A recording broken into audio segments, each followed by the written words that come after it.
1장 28절과 29절 말씀입니다. 신약성경 325페이지 골로새서 1장 28절 29절 말씀입니다.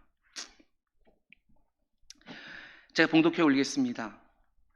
우리가 그를 전파하여 각 사람을 권하고 모든 지혜로 각 사람을 가르침은 각 사람을 그리스도 안에서 완전한 자로 세우려 함이니 이를 위하여 나도 내 속에서 능력으로 역사하는 이의 역사를 따라 힘을 다하여 수고하노라. 아멘, 아멘.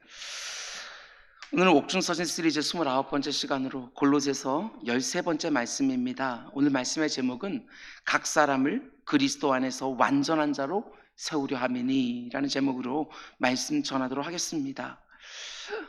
골로새서 말씀 오늘로써 1장 말씀이 다 끝나게 되어지는데 1장만 가지고도 벌써 13번째 말씀입니다. 할 수 있는 대로 말씀을 잘게 쪼개서 여러분들에게 좀 깊게 전하고 싶었습니다.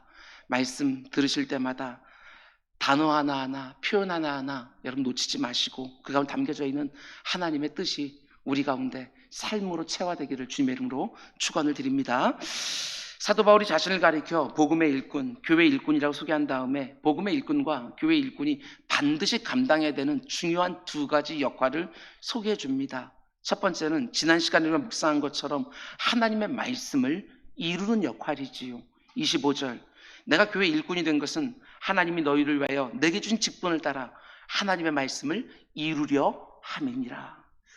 복음의 일꾼과 교회 일꾼이 왜 하나님의 말씀을 이루는 일을 반드시 감당해야 되느냐? 그것은 지금은 만세와 만대로부터 정말 오랫동안 감춰져 있었던 하나님의 비밀이 밝히 드러나 있는 은혜의 시기이기 때문에 그렇습니다.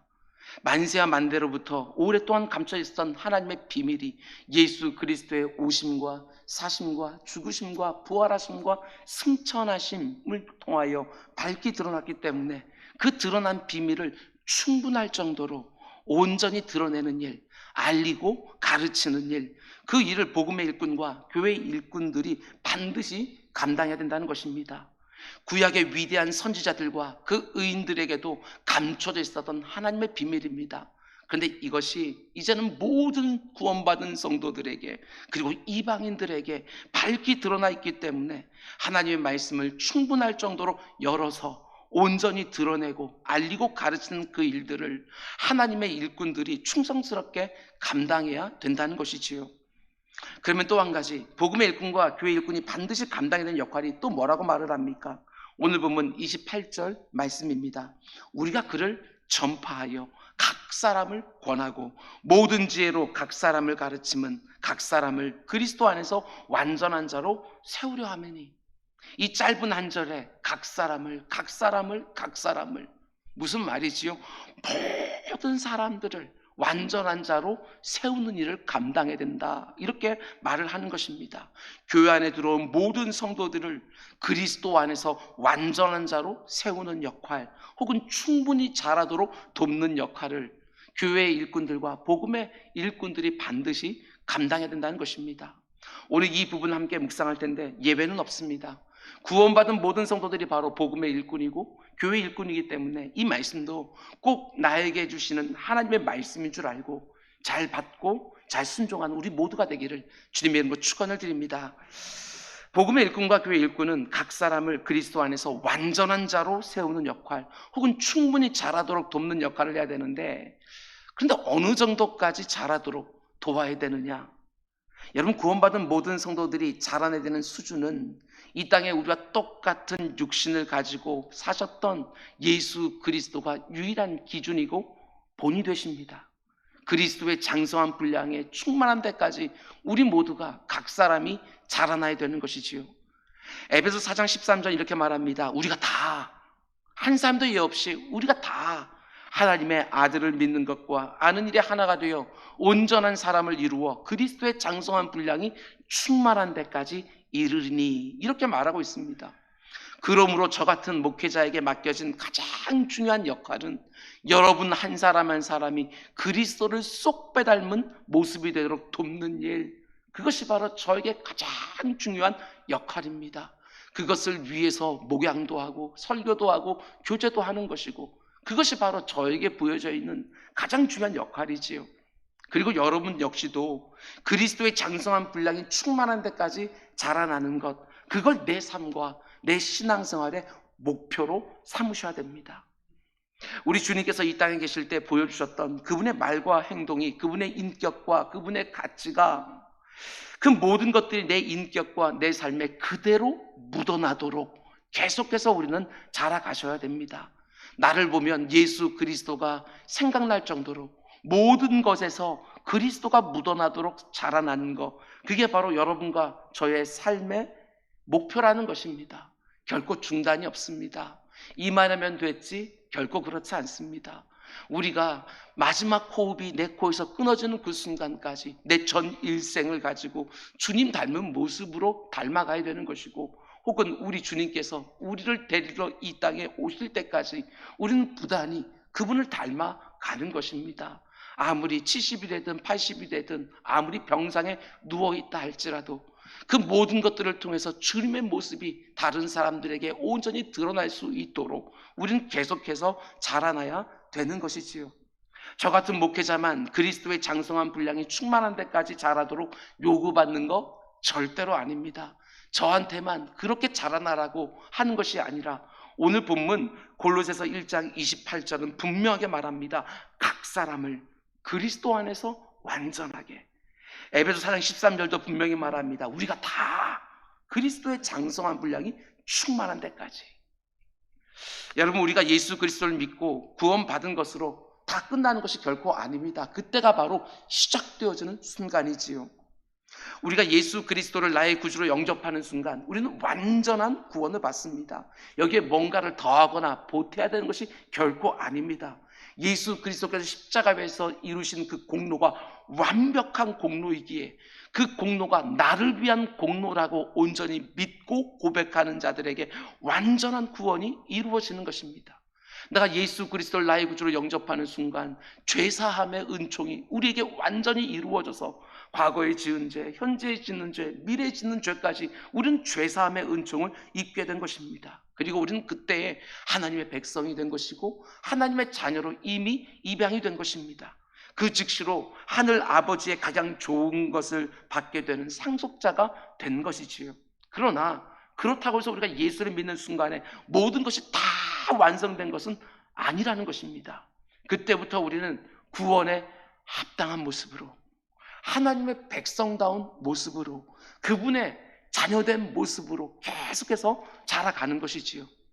예수 그리스도를 믿고 구원받는 순간을 가리켜서 성경은 너무나도 귀한 표현을 사용해 줍니다. 중생했다고, born again, 다시 태어났다고, 거듭났다고 말해 줍니다. 그런 면에서 우리는 예수 그리스도를 믿는 순간 하나님 앞에 어린아기지요. 어린아기로서 그리스도의 장성한 분량에 충만한 데까지 모든 환경들을 통하여, 그리고 우리가 경험하는 모든 인생의 경륜을 통하여 우리는 그분을 계속해서 닮아가는 것이고 자라가는 것이고 성숙하고 성장해 가는 것입니다. 여러분, 그리스도 안에서 잘 자라나는 것이 너무너무 중요합니다. 잘 자란 성도 하나가 이 세상에 복이 되어지는 것이지요. 딱 보면 예수 그리스도를 생각나게 하는 성도 하나를 배출해내는 것이 교회가 이 세상을 복되게 하는 가장 핵심적인 방식이에요. 이곳에서 유아부에서, 유치부에서, 유년부에서, 초등부에서, 청소년부에서, 청년부에서, 그리고 장년부에서, 노년부에서 계속해서 이곳에서 잘 자라나고 잘 양육되어서 세상 곳곳으로 구석구석으로 모든 영역 가운데 속에 그곳으로 다 보내줘서 거기서 예수 닮은 모습으로 살아가는 것입니다. 그것이 바로 우리 교회가 이 세상을 복되게 하는 가장 핵심적인 방식이지요. 우리 모두가 주 안에서 잘 자라나서 충분히 성장하고 성숙해서 교회 안에서는 물론이고 교회 밖에서도 하나님 나를 어디서 보내든지 그 가운데 예수 닮은 모습으로 세상을 복되게 하고 함께하는 사람들을 복되게 하는 일에 쓰임받는 우리 모두가 다 되시기를 주님의 이름으로 축원을 드립니다. 근데 꼭 교회 안에 있는 각 사람이 그리스도의 장성한 분량이 충만한 데까지 자라나는데 꼭 필요한 게 무엇이냐? 그것은 지난 시간에 묵상한 것처럼 말씀을 드러내 주는 일입니다. 하나님의 말씀을 계속해서 온전할 정도로, 충분할 정도로 계속해서 드러내주는 일을 통해서 그 교회에 속한 각 사람이 자라나게 되는 것이지요. 한마디로 말씀 안에서 자라나는 것입니다. 진리 안에서 성숙하는 것이지요. 구원받은 성도들의 자람과 성숙의 결정적인 역할을 하는 것은 바로 하나님의 말씀입니다. 28절 말씀을 다시 읽어드립니다. 우리가 그를 전파하여 각 사람을 권하고 모든 지혜로 각 사람을 가르치면 각 사람을 그리스도 안에서 완전한 자로 세우려 함이니. 각 사람을 완전한 자로 세우기 위해서 반드시 하나님의 말씀을 가르쳐야 되는데, 너무나도 감사한 것은 오늘 본문 한 절만 보더라도 어떤 방식으로 하나님의 말씀을 가르쳐야 되는지 구체적으로 보여주고 있다는 것, 성경은 정말 놀라운 책입니다. 오늘 본문 안에 성도를 하나님의 말씀 안에서 자라나게 하는 세 가지 방식이 나옵니다. 28절 말씀을 한글 성경과 영어 성경으로 함께 보면 더 선명하게 보이지요. 먼저 첫 번째로 우리가 그를 전파하여, 이렇게 말합니다. 우리가 그를 어떻게 한다고요? 전파하여. 영어 성경으로 보게 되면 proclaim 이렇게 되어 있습니다. 선언하다, 선포하다, 분명하게 보여주다.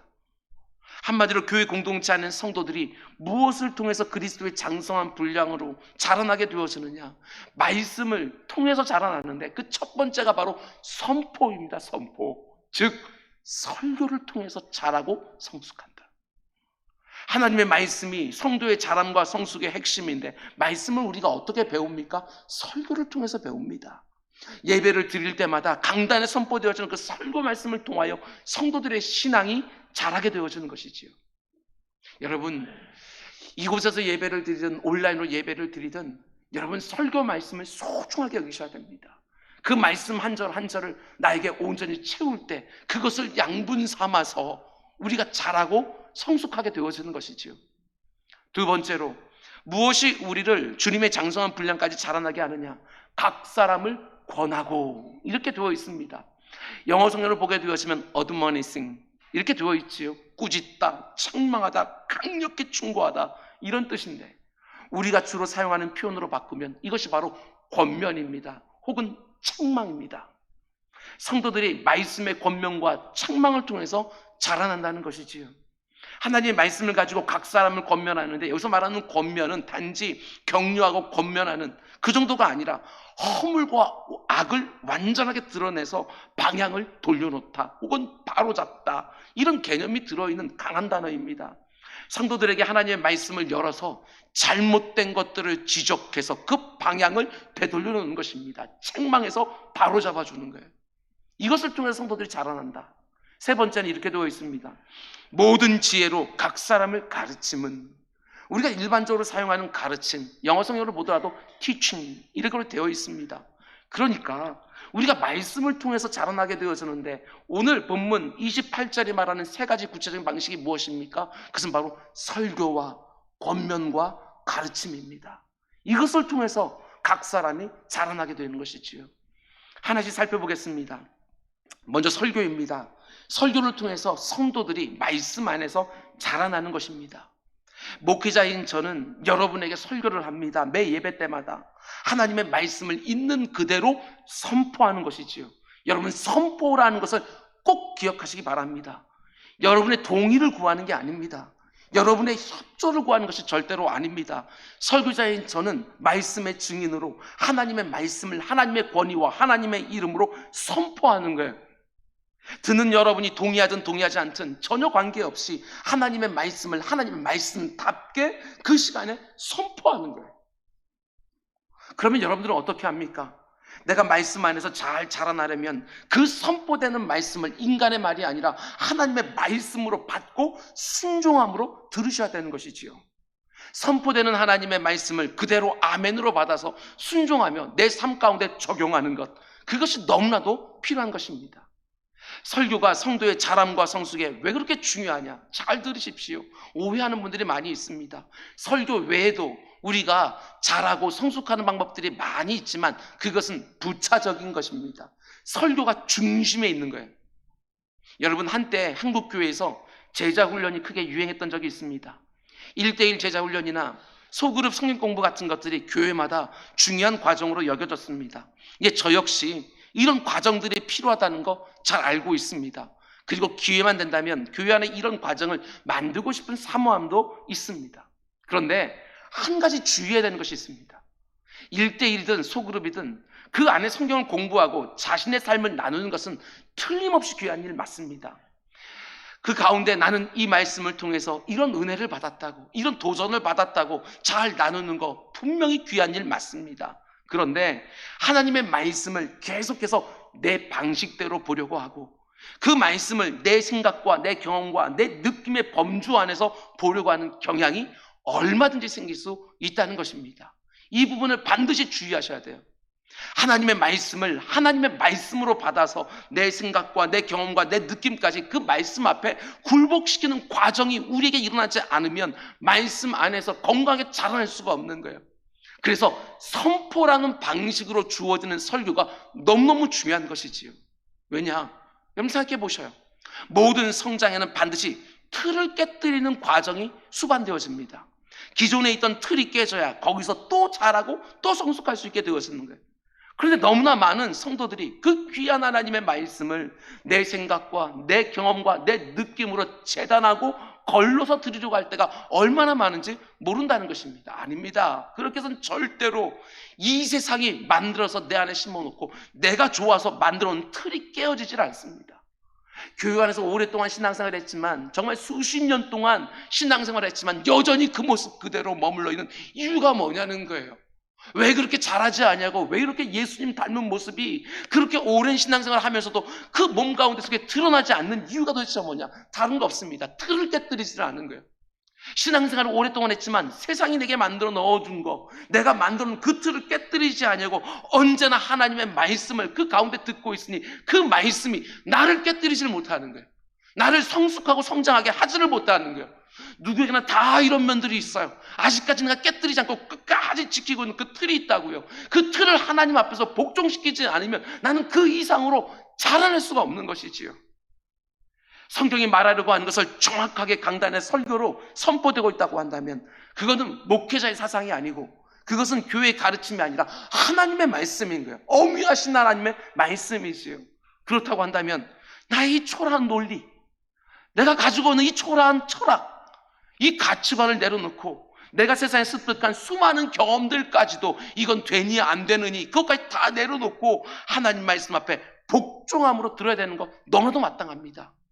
근데 마치 내게 동의가 되면 그것이 하나님의 말씀이 되고 내가 동의가 되지 않으면 마치 하나님의 말씀이 안 되는 것처럼 내가 중심에 있는 거예요. 내 틀이 내가 중심에 있는 거예요. 그러다 보니까 선포되는 하나님의 말씀 앞에서 이 틀이 깨어지질 않는 것이지요. 내 생각을 하나님의 말씀보다 앞에 세워놓고 저는 생각이 다릅니다, 이래서는 안 되는 것이지요. 하나님의 말씀인 거예요. 여러분, 우리가 하나님의 말씀을 1대1로 그리고 소그룹에서 공부할 수 있습니다. 굉장히 유익합니다. 그러나 우리가 말씀 안에서 자라나는 방법 중에 하나는 말씀을 단지 공부하기만 하고 나누기만 하면 되는 게 아니라는 것입니다. 이게 중요합니다. 때로는 도무지 이해가 되지 않지만, 때로는 다 납득도 되지 않지만, 때로는 너무나도 성가시게 하는 말씀이지만 하나님의 말씀이기에 그 앞에 내 생각도 내려놓고 내 철학도 내려놓고 내 방식도 내 경험도 다 내려놓는 그 틀을 깨는 과정들이 있어야 내가 그 말씀 안에서 계속해서 자라날 수 있는 거예요. 꼭 그렇게 하시기 바랍니다.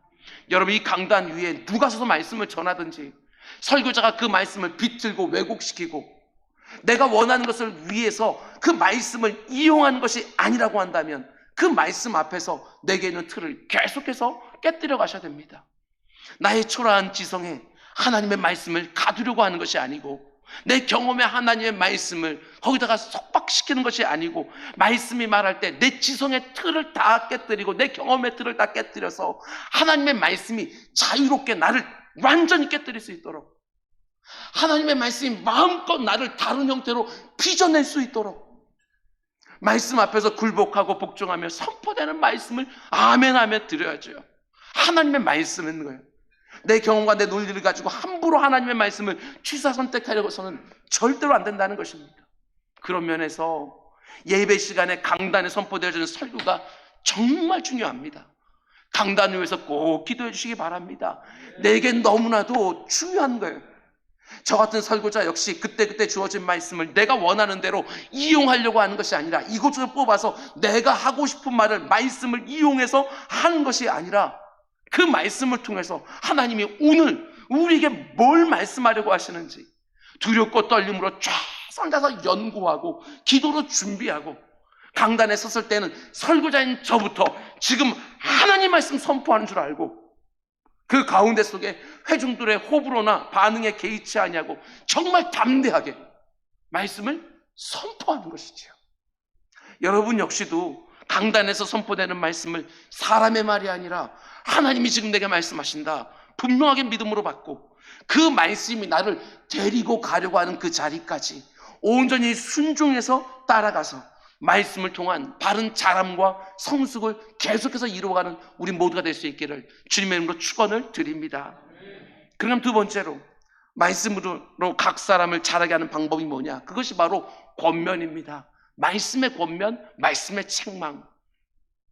하나님의 말씀이 나에게 강하게 권면하실 때가 있습니다. 그리고 책망할 때도 있지요. 아무개야, 지금 네가 틀렸어. 지금 네가 잘못하고 있어.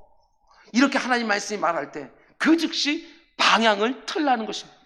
그 길에서 돌이키라는 거예요. 내가 마땅히 있어야 될 자리로 되돌아가라는 것이지요. 정신 번쩍 난 그 책망받고. 여러분 우리가 살아가는 이 세상은 가만 보면 우리의 지정의, 우리의 지성과 우리의 감정과 우리의 의지를 계속해서 어둡게 만드는 세상 아닙니까? 그래서 순간순간 하나님의 말씀이 아주 강하게 나에게 권면하고 책망합니다. 그거 아니라고, 그 길로 가면 절대로 안 된다고, 그 생각 틀렸다고, 그 감정에 속지 말라고, 그 의지가 너를 완고하게 만들고 있다고 분명하게 지적해서 내 지성과 내 감정과 내 의지를 바르게 사용하게 해주는 것입니다. 생각해보면 여러분과 저의 이 지성, 이 분별력을 이룰 때가 얼마나 많은지 모릅니다. 우리가 구원받을 때 우리 주님께서 우리의 눈을 열어주시사 전에 보지 못하는 것을 볼 수 있는 총명을 허락해 주셨습니다. 그런데 이 세상을 살다 보면 그 총명이 너무나 쉽게 어두워지는 것을 볼 때가 있습니다. 분명히 하나님은 간음이다 말씀하시는데 모든 것을 합리화시켜버리는 이 세상의 논리에 흐려진 내 지성은 그걸 사랑이라고 우기고, 분명히 하나님은 탐욕이라고 말씀하시는데 모든 것이 다 가한 것처럼 말하는 이 세상의 방법에 흐려진 내 지성은 그것을 처세라고 말할 때가 얼마나 많은지 모릅니다. 간음을 바꾸어서 사랑이라고, 탐욕을 바꾸어서 처세라고, 얼마나 엉터리 같은 지성이 될지 모릅니다. 그때 하나님 말씀이 나를 강하게 책망하고 권면합니다. 아니야, 그거 간음이야, 그거 탐욕이야. 그러면서 내 지성이 다시 그 모든 것들을 제대로 분별하도록 정신 바짝 나게 해주는 것입니다. 하나님이 우리에게 주신 이 감정이라고 하는 것도 마찬가지입니다. 이 세상은 계속해서 우리의 감정을 어떻게 만들어 놓느냐? 자기중심적으로 만들어 놓습니다. 이게 무섭습니다. 우리의 감정을 자기중심적으로 만들어 놓는 거예요. 나를 기쁘게 하면 마치 선인 것처럼, 나를 성가시게 하면 마치 악인 것처럼 만들어 놓을 때가 얼마나 많은지 모릅니다. 똑같은 말씀이 선포되어도 내 감정이 좋으면 그 말씀을 아멘으로 받는 것이고, 내 감정이 꼬여 있으면 그 가운데 속에 정말 분을 내면서 돌아가는 경우도 있지 않겠습니까? 내 감정에 따라서 받아내기도 하고 거절해버리기도 하지요. 진리의 말씀은 내 감정과 상관없이 언제나 한결같은데 내 감정에 따라서 받기도 하고 쳐내기도 하고, 내 감정에 따라서 지극히 충동적으로 결정하기도 하고 일관성도 없을 때가 많고. 아닙니다. 절대로 아닙니다. 감정에 속으시면 절대로 안 됩니다. 이 세상 살다 보면 내 감정이 계속해서 왜곡되어지는 거예요. 하나님 말씀 앞에서 내 감정도 늘 점검해 봐야지요. 하나님이 우리에게 주신 그 귀한 의지라는 것도 마찬가지입니다. 이게 얼마나 귀한 선물입니까?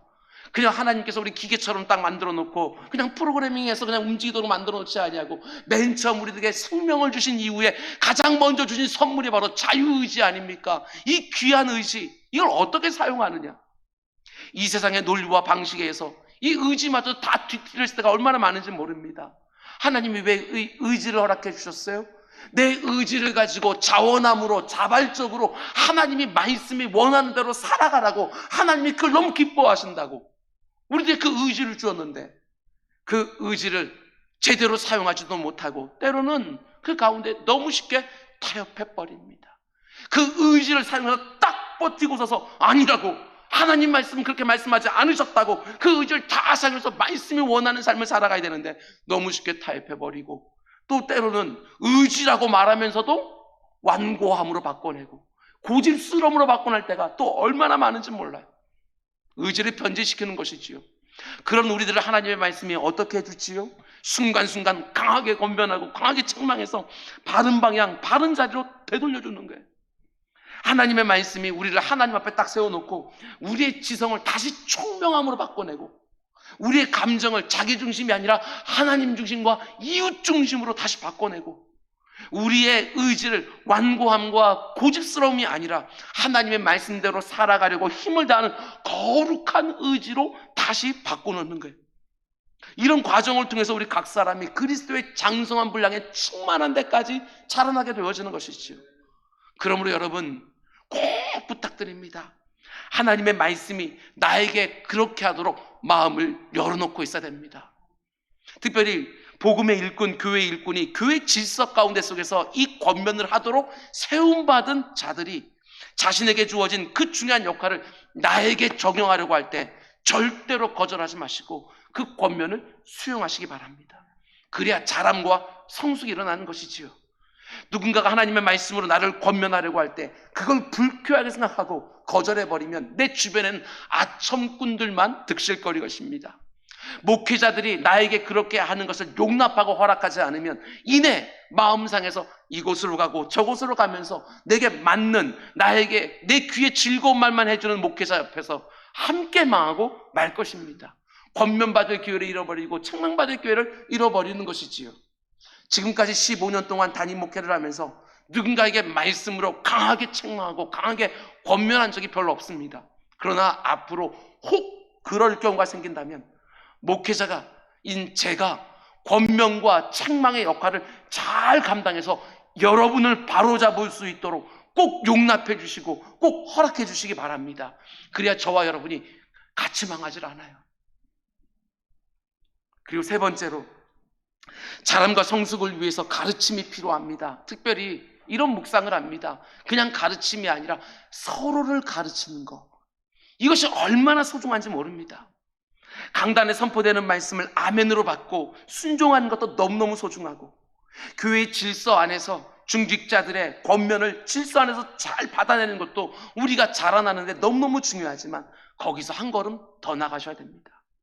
나와 함께 신앙생활, 교회생활하는 다른 지체로부터 내가 배우고 또 내가 배운 것들로 다른 지체들을 섬기는 모습이 꼭 필요한 것이지요. 서로를 가르치고 서로를 통해서 배우는 모습이 너무너무 중요해요. 왜 그렇습니까? 우리가 한 몸이기 때문에 그렇습니다. 예수 그리스도를 머리로 하는 한 몸 된 지체이기 때문에 우리는 함께 자라나야 되거든요. 그래서 서로 가르치고 서로 배우는 이 모습이 너무너무 중요한 거예요. 성경을 보게 되었으면 한 몸이라고 말한 것은 딱 두 가지밖에 없습니다. 부부를 가리켜서 한 몸이라고 말하는 것이고, 교회를 가리켜서 한 몸이라고 말합니다. 부부도 마찬가지지요. 한 사람이 늘 가르치려고만 하고 있으면 여러분 절대로 한 몸이 될 수가 없습니다. 서로 가르치는 것입니다. 서로 배우는 것이지요. 그래 건강한 부부가 되는 것입니다. 교회 역시도 마찬가지입니다.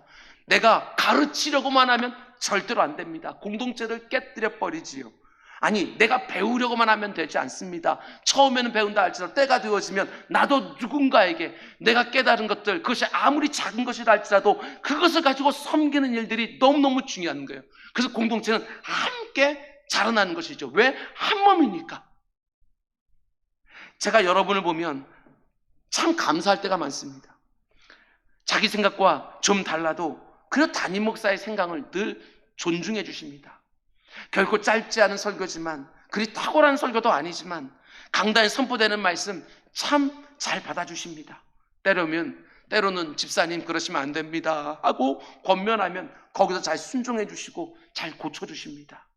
제가 말씀의 일꾼으로, 교회 일꾼으로 맡겨진 이 목회 직분을 잘 감당할 수 있도록 참 많이 도와주셔서 늘 감사하게 생각하고 늘 고맙게 생각하고 있습니다. 그러나 부탁드립니다.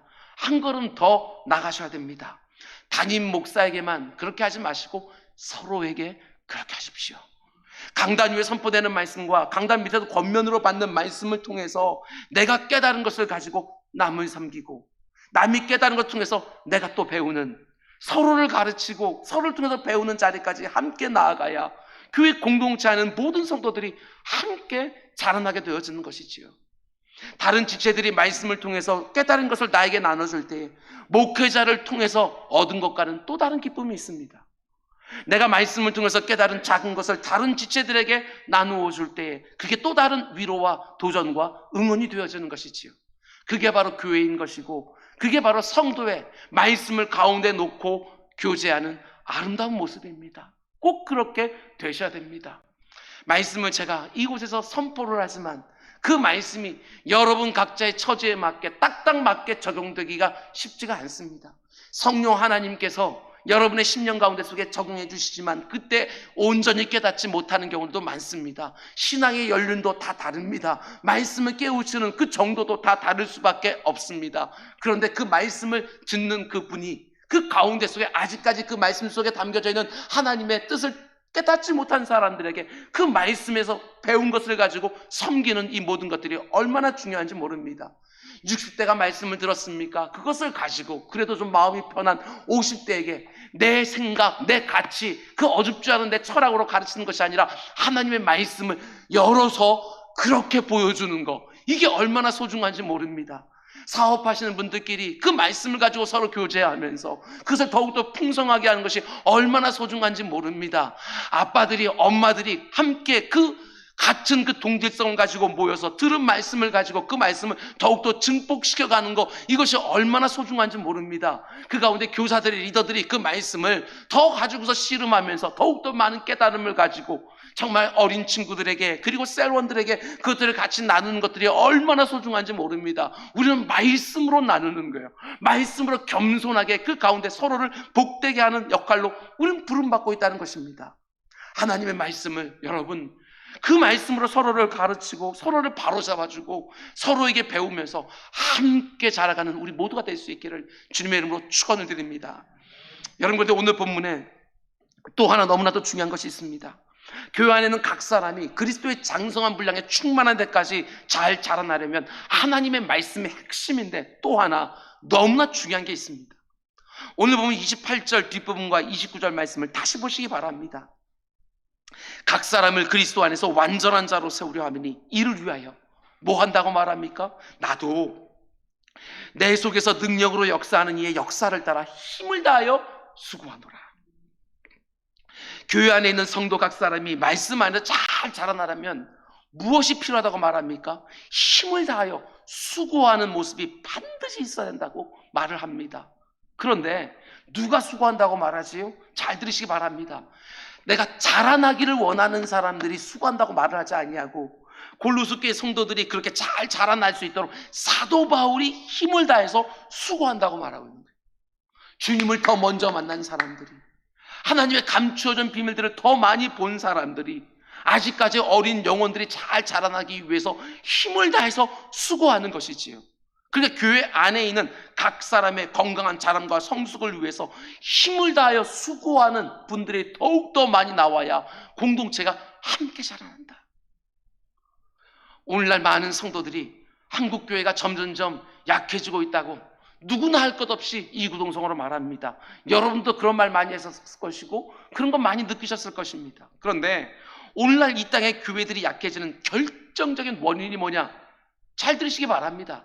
물론 여러 가지가 있을 거예요. 제 입장에서 보게 되었으면 강단이 약해지고 있다 이렇게 보겠지만, 강단이 약해지고 있다는 말을 다시 뒤집어서 제게 적용하게 되었으면 말씀을 가지고 준비하는 일에 힘을 다하여 수고하는 목회자들이 줄고 있다, 이렇게 저는 제 자신에게 적용합니다.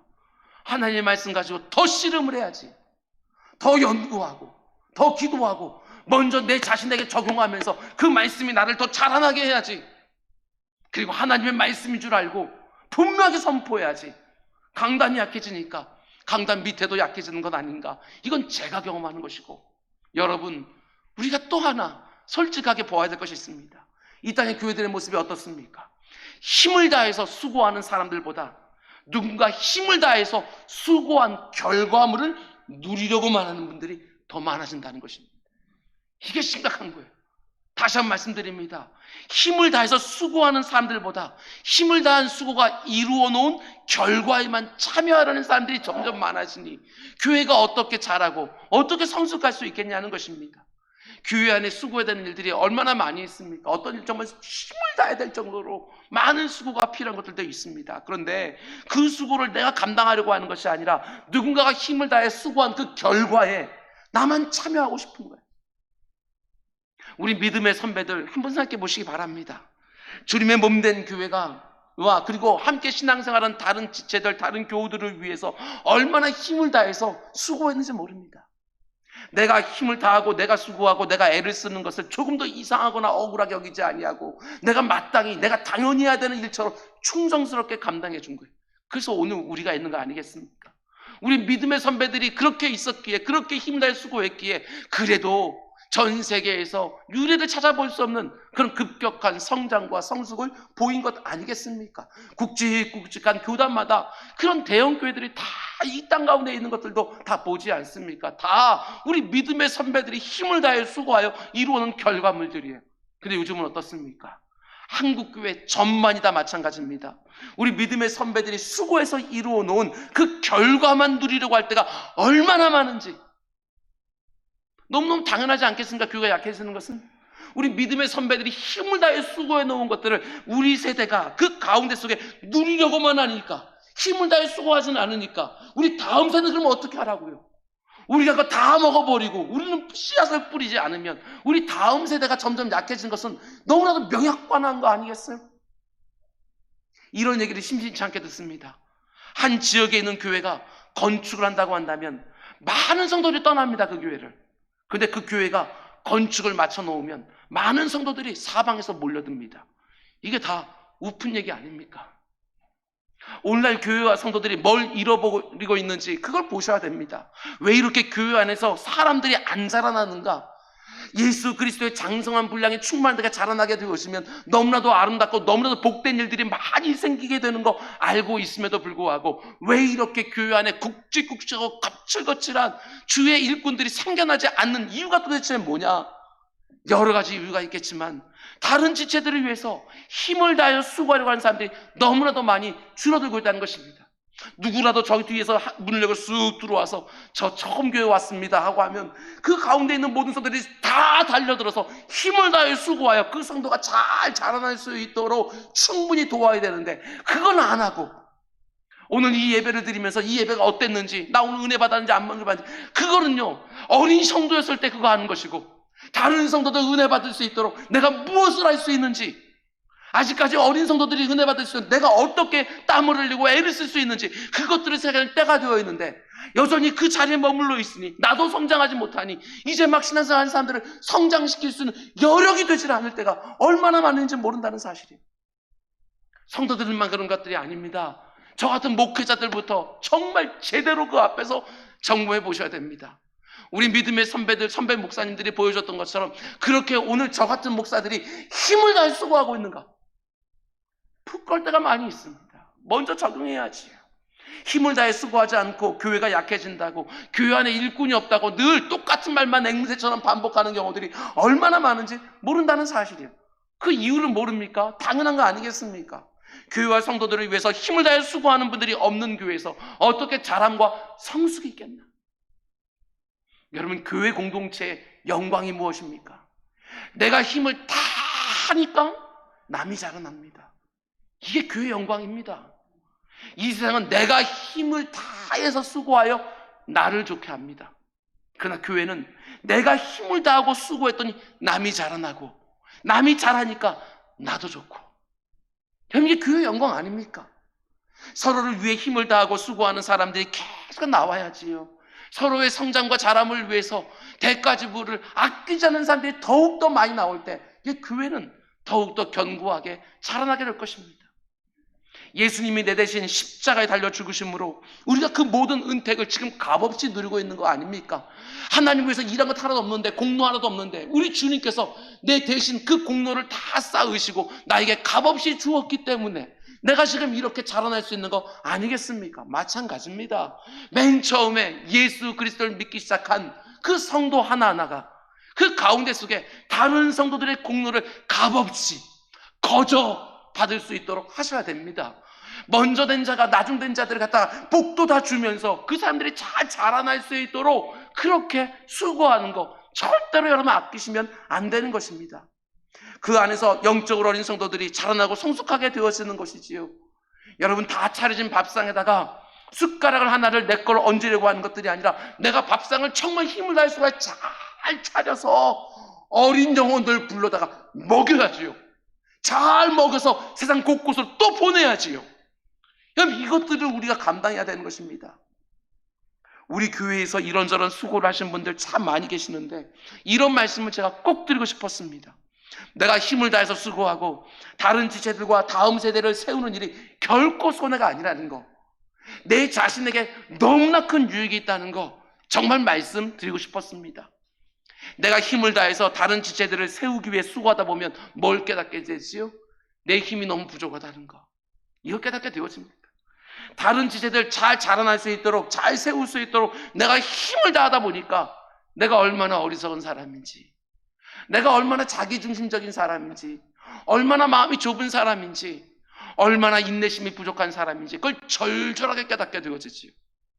아무래도 딱 받아서 그 사람 성장하는 걸 잘 옆에 도우려고 하니까 속 터지는 경우들이 한두 번입니까? 근데 그때마다 어떻게 하지요? 하나님께 매달립니다. 하나님께 매달리는 것이지요. 베드로 사도가 말하는 것처럼 누가 봉사하거든 하늘에서 공급해 주는 것으로 하고, 네 알량한 거 그걸 가지고 하지 말고 하늘에서 공급되어 주는 걸 하고. 뭐 하라는 얘기지요? 그렇게 내 힘이 부족할 때마다, 내 능력이 부족하다고 느껴질 때마다 하나님께 부르짖으라는 것입니다. 그때 하늘을 열어서 공급해 줄 거라고 이렇게 말씀해 주는 것이지요. 사도 바울하고 달랐겠습니까?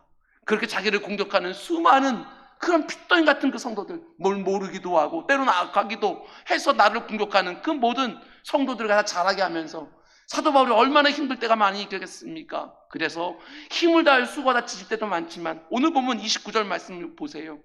한 사람 한 사람을 잘 세우기 위해 나도 내 속에서 능력으로 역사하는 이의 역사를 따라.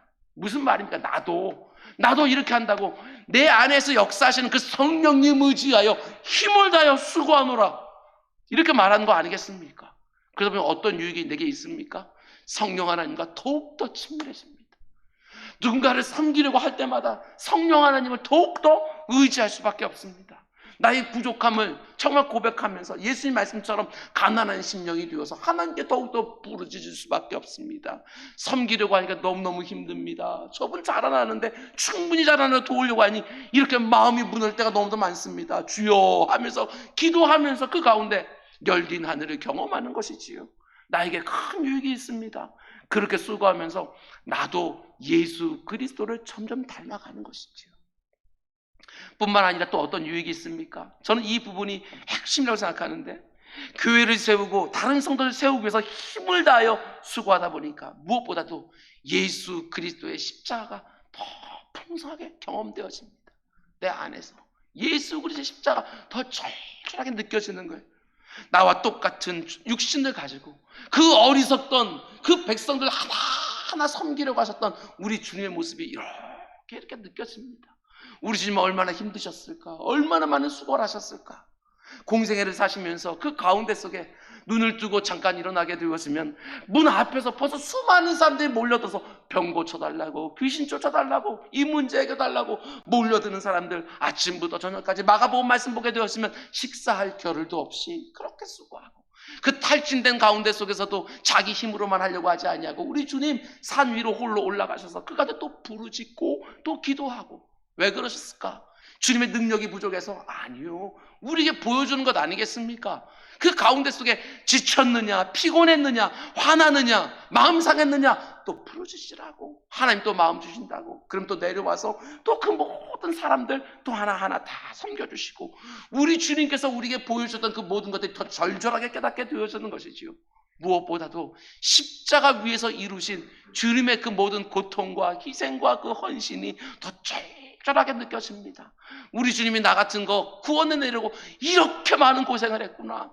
그러면서 그것이 깨닫게 되어져서 또 힘이 나고, 그것을 또 가지고서 또 누군가를 우리 주님처럼 흉내내며 섬기고, 이러다 보면 하나님의 말씀이 단지 인쇄된 활자의 책이 되는 것이 아니라 내 안에 체화가 돼요. 그 말씀이 체화가 돼요. 머릿속에만 있는 것이 아니라 가슴까지 쑥쑥 내려오면서, 그렇지, 이거 주님이 이걸 원하시는 것이지, 이게 깨달아지는 거 아니겠습니까? 이게 너무나도 감격스럽습니다. 그런데 누가 이 감격을 누립니까? 교회와 다른 지체들을 세우기 위해서 힘을 다해서 수고한 일꾼들이 누리는 것이지요. 꼭 이 일에 참여하시기 바랍니다. 어떤 식으로든 참여하시기 바랍니다. 인사를 너무나 밝게 해주시면서 사람들의 마음을 기쁘게 해주거나, 아니면 식사를 대접해서 그 가운데 교제를 하거나, 아니면 이런저런 현장에 들어가서 실제로 손을 걷어붙이고 발을 걷어붙이고 일을 하거나, 누가 보든지 안 보든지 어떠한 일들로서 내가 할 수 있는 최선을 다하여 힘을 다하여 수고하노라. 대충이 아니에요. 여러 개임이 아니라 내게 있는 모든 것을 다 가지고 주님의 몸된 공동체를 섬기는 것이지요. 왜? 이 교회가 뭐라고요? 주님의 교회예요. 주님의 몸된 교회라고요. 주님을 섬기시기를 원하십니까? 그러면 주님의 몸된 교회와 우리 주님의 생명값으로 살려놓은 다른 지체들을 섬기는 것이 주님이 기뻐하시는 섬김 아니겠습니까? 말씀 맺겠습니다. 여러분, 우리 각 사람이 예수 그리스도의 장성한 분량에 충만할 때까지 자라나는 것이 시간만 지나면 자동적으로 저절로 되어지는 일 절대로 아닙니다. 말씀의 일꾼들과 교회 일꾼들이 하나님의 말씀을 계속해서 온전하게 충분하게 드러내는 역할들을 충성스럽게 감당해야 비로소 이루어지는 것이지요. 하나님의 말씀이 저와 같은 설교자를 통해서 강단 위에서 조금의 가감도 없이 정확하게 선포되어야 되는 거예요. 단지 이 작년 예배 그 강단만이 아니라 교육부서에 있는 우리 꼬맹이들까지 그렇게 다 하나하나 모든 교육자들이 최선을 다해서 어떻게 하면 하나님의 마음을 저들의 연령대에 맞게 제대로 전달할 수 있는지 연구하고 수고하고, 내가 입장 밖을 생각해 보면서 계속해서 그 아이들에게 하나님의 말씀으로 양육하고 자라나게 하도록 힘을 다해 수고하며 돕는 역할들, 우리 모든 교육자들이 반드시 감당하는 역할들이고, 교회의 직분자들입니까? 신앙생활도 오래되었고 누군가에게 뭐라고 말할 수 있는 그런 처지가 되셨습니까? 그렇다고 한다면 누군가가 잘못된 생각을 하고 있습니까? 누군가가 잘못된 감정을 사용하고 있습니까? 누군가가 정말 잘못된 의지에서 고집스럽게 완고하게 있습니까? 그러면 충분히 기도하고 충분히 겸손하게 내 눈에 있는 들보부터 먼저 다 빼려고 씨름씨름만 하면서 아주 조심스럽게 다른 사람의 눈에 있는 그 틱들을 이렇게 또 빼어주는 그 역할들, 그 권면의 역할들을 제대로 감당하셔야 됩니다. 내가 말씀에서 깨달은 것으로 남을 섬기고, 남이 말씀에서 깨달은 것을 내가 기쁘게 그것을 받아내고 배우고, 서로를 가르치고 서로를 배우면서 우리는 함께 자라나는 거예요. 함께.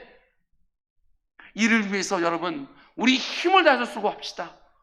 단 한 번뿐인 인생, 그래서 주님께서 나를 부르실 때가 있을 텐데, 그래도 내 뒤에다가 내 다음 세대들이 그 가운데 또 자라나고 또 그 가운데서 성숙될 수 있는 건강한 교회 하나 뒤에 남겨놓고 하나님 나라에 갈 수 있어야 그래도 착하고 충성된 종아, 이런 말 한마디 들을 수 있지 않겠나, 이런 생각들을 또 해보게 되어집니다. 결코 내가 손해보는 일이 아닙니다. 주님의 몸된 교회와 주님의 생명값으로 구원받은 다른 지체들을 세우는 일을 위해서라면 얼마든지 기쁘게, 얼마든지 즐거운 마음으로, 얼마든지 주여 내가 여기 있나이다 나를 보내셔서 자원하며 감당하는 것이지요. 그러면 어느 순간 서로를 바라보면서 정말 감격스러울 것입니다. 저 꼬맹이가 저렇게 잘 자라서 이 교회를 섬기는 일꾼이 되었구나. 교육부서에서 열심히 수고하면서 섬겼던 사람들은 그것들을 보게 될 것입니다. 저 꼬맹이들이 저렇게 자라서 하나님 나라를 위한 저렇게 요긴한 일꾼들이 되었구나. 그걸 보는 감격이 얼마나 클지. 서로를 바라보면서 야, 저분 정말 많이 잘하셨구나. 이걸 보는 이 감격 말입니다. 우리 한 사람 한 사람이 하나님의 말씀 안에서 하루가 다르게 자라가고, 우리 교회에 속한 각 사람의 서로의 수고와 서로의 희생과 서로의 헌신을 통하여 예수 그리스도의 장성한 분량에 충만한 데까지 함께 자라나는 은혜가 우리 모두에게 있기를 주님의 이름으로 축원드립니다. 기도하겠습니다. 사랑의 주님, 내 믿음 하나 지키기도 어렵습니다. 이렇게 말할 때가 얼마나 많은지 모릅니다. 내 주 아버지 하나님, 그런 것이 아니라 주님의 몸된 교회를 힘써 수고하며 세우려 할 때 보면 내 곁에 있는 지체들을 정말 힘을 다해서 수고하면서 세우려고 하면 어느샌가 내가 이렇게 자라나 있는 것들을 바라보게 될 날이 오는 줄 알고 우리가 서로를 위해서 더욱더 수고하고 힘을 쓰고 애를 쓰는 우리 모두가 될 수 있도록 인도하여 주시옵소서. 말씀의 일꾼들이 되게 하여 주옵소서. 교회의 일꾼들이 되게 하여 주옵소서. 사랑하는 주의 백성들 하나하나를 각 사람을 주님의 장성한 분량까지 계속 양육해내면서 세상 곳곳으로 그 영혼들을 보내요. 그곳에서 예수 그리스도를 닮은 모습으로 살아가서 이 세상을 복되게 하는 모든 성도들 다 되게 하여 주옵소서. 이 모든 말씀 예수님의 이름으로 기도드렸습니다. 아멘. 우리 말씀